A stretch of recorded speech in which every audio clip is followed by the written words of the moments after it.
Italy Olga அம்மன் அவங்கள பத்தி கொஞ்சம் சொல்லுங்கய்யா. அவங்க வந்து சுவாமி இருக்கும்போதே ஆசிரமத்துல இத்தாலியிலேருந்து செஞ்சுட்டு வந்த சுவாமியோட சிலை அங்க இருக்கு. அந்த நிகழ்வுகள பத்தி கொஞ்சம் சொல்லுங்கய்யா. ஓல்கா அம்மன் அவங்களுடைய 2 ஃப்ரெண்ட்ஸ் 3 பேருமே வந்து ஸ்பின்ஸ்டர்ஸ். 3 பேருமே வந்து கல்யாணம் பண்ணிக்கல. 3 பேரும் ஒண்ணாவே வாழ்ந்தாங்க. அவங்க 3 பேரும் ஆந்த்ரோபாலஜிஸ்ட். அவங்க வந்து மனித இனத்தினுடைய வரலாற்றை வந்து புக்கா எழுதுறவங்க, ஆத்தர்ஸ். ரொம்ப பிரபலியமான ஆத்தர்ஸ் அவங்க இத்தாலியில. அவங்க சாமி பத்தி தெரிஞ்சு வந்தாங்க. வரும்போது ஓல்கா அம்மனால நடக்க முடியல. அவங்களுக்கு வந்து ரொம்ப ஸ்டிஃப்னஸ், கால்கள்ல ஸ்டிஃப்னஸ் வந்துடுச்சு. அங்க இட்டாலியில மருத்துவமனையில காட்டும்போது, அவங்க வந்து இனிமே உங்களுக்கு நடக்கிறதுங்கிறது கஷ்டம். கால்ல ஸ்ட்ரென்த் இல்ல.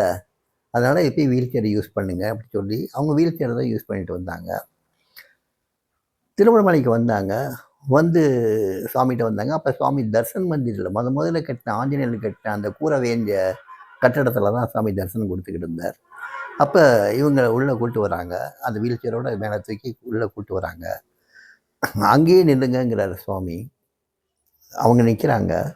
சுவாமி இந்த கடைசியில, அதாவது மேற்குல வந்து சாமி இருக்கார். கிழக்கு நோக்கி அமர்ந்திருக்கார். மேற்குல இருக்கார். அவங்க கிழக்கு வாசல் படியில அவங்க உட்காந்துருக்காங்க, நினைக்கிறாங்க அவங்க. Olga, you come by walking to this பெகர்ங்கிறாரு. நீங்க நடந்து இந்த பிச்சைக்காரன்ட்ட வாங்கங்கிறாரு.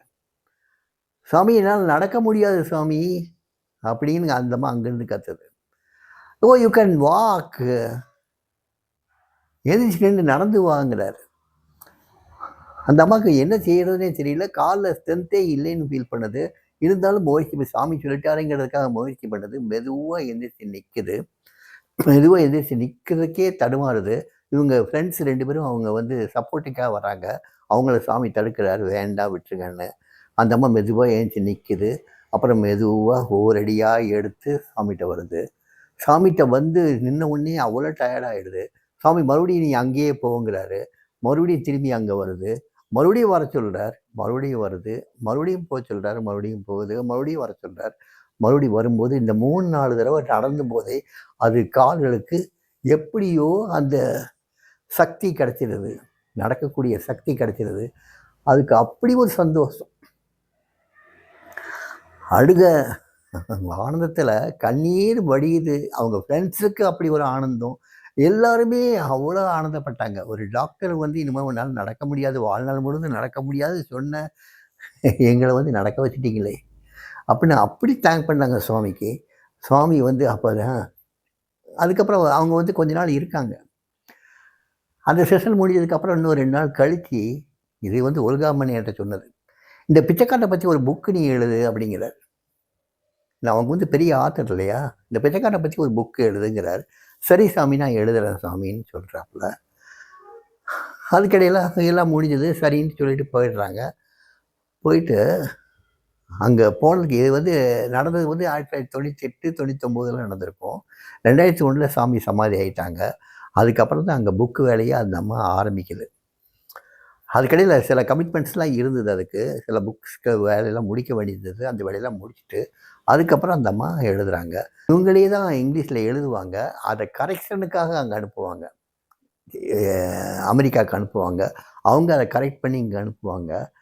இந்த புக்கு முடிகிறதுக்கு கிட்டத்தட்ட 6 மாத காலம் ஆச்சு. அந்த புக்கை எடுத்து ஆசிரமத்துக்கு அனுப்பிச்சி வைக்கிறாங்க. சுவாமி இல்லை. ஆசிரமத்தில் வந்து அந்த புக்கை அவங்க படித்து பார்த்துட்டு, இந்த புக்கை வந்து ஆசிரமத்திலேருந்து பிரசுரிக்க முடியாதுன்னு சொல்லி அனுப்பிச்சிடுவாங்க. அவங்களுக்கு ஒரே ஷாக்காக இருக்கும். அந்த புக்கை ஏன் பிரசுரம் பண்ணக்கூடாதுன்னு சொல்லி கேட்டு எழுதியிருப்பாங்க.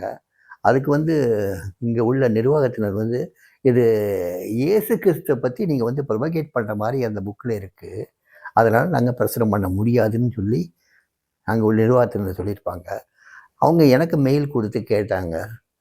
அந்த புக்கை அனுப்ப சொல்லியிருந்தேன், அனுப்புனாங்க. அவங்க இயேசுநாதரையும் சாமியும் ஒப்பிட்டு எழுதியிருந்தாங்க. அவ்வளோ அழகான புஸ்தகங்கள், ரொம்ப அழகாக ஒப்பிட்டு எழுதியிருந்தாங்க.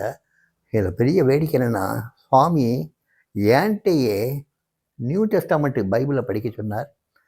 தன்னையும் இயேசுநாதரையும் ஒப்பிட்டு, இந்த 2 பேருக்கு நிறைய சிமிலாரிட்டி இருக்குது, உனக்கு தெரியுமா, உனக்கு பார்த்தியா, the beggar also calls father as father, Jesus also calls father as father, 2 பேருக்கு நிறைய ஒற்றுமை இருக்குது, கவனிச்சியோ நீ? அப்படிலாம் சொன்னவர், அவர் ஆசிரமத்தில் அவரையும் ஜீசஸையும் கம்பேர் பண்ணி எழுத ஒரு புக்கை வந்து பிரசுரம் பண்ண மாட்டேன்னு சொல்லிட்டாங்க. அந்த புக்கை அப்புறம் எடுத்து நான் வந்து நெட்டில் வந்து பிரசுரம் பண்ணிட்டேன். ஸோ அதுலேருந்து அவங்க இந்த பக்கம் வரதே இல்லை. இப்போ அவங்க இருக்காங்களா இல்லையா தெரியாது. இப்போ ரொம்ப அட்வான்ஸ் ஸ்டேஜில் இருந்தாங்கன்னா இருப்பாங்கன்னு நினைக்கிறேன். She was a very great devotee. சுவாமி அவங்களுக்காக நிறைய நேரம் ஸ்பெண்ட் பண்ணார். அவங்களுடைய வியாதிகளை குணப்படுத்தினார், அவங்கள நடக்க வைத்தார், அவங்கள புஸ்தகம் எழுத சொன்னது சுவாமி. ஆனால் அந்த புஸ்தகம் எப்படியும் ஆசிரமத்திலேருந்து பிரசுரம் பண்ண முடியலை, பண்ணலை. இருந்தாலும் அது வந்து நெட்டில் இப்பயும் இருக்குது. அந்த புக்கு அப்படியே இருக்குது. அது போக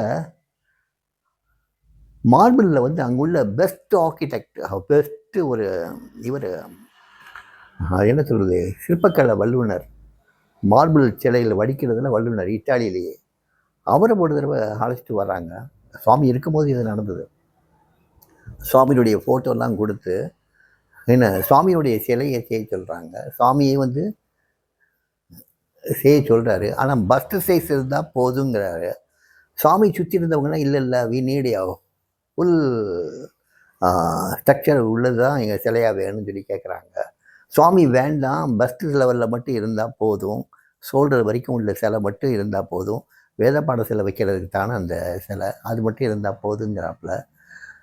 ஆனால் இவங்க எல்லாம் சொன்னதுனால டூ வாட் எவர் யூ லைக்னு சொல்லிடுறாங்க. இவங்க சுவாமி சுற்றி இருந்தவங்க பேச்சை கேட்டு அந்த இவர் சிற்பக்கலை வல்லுநரும் சுவாமியினுடைய முழு ரூபத்தையும் அவர் சிற்பமாக செதுக்கிறார்.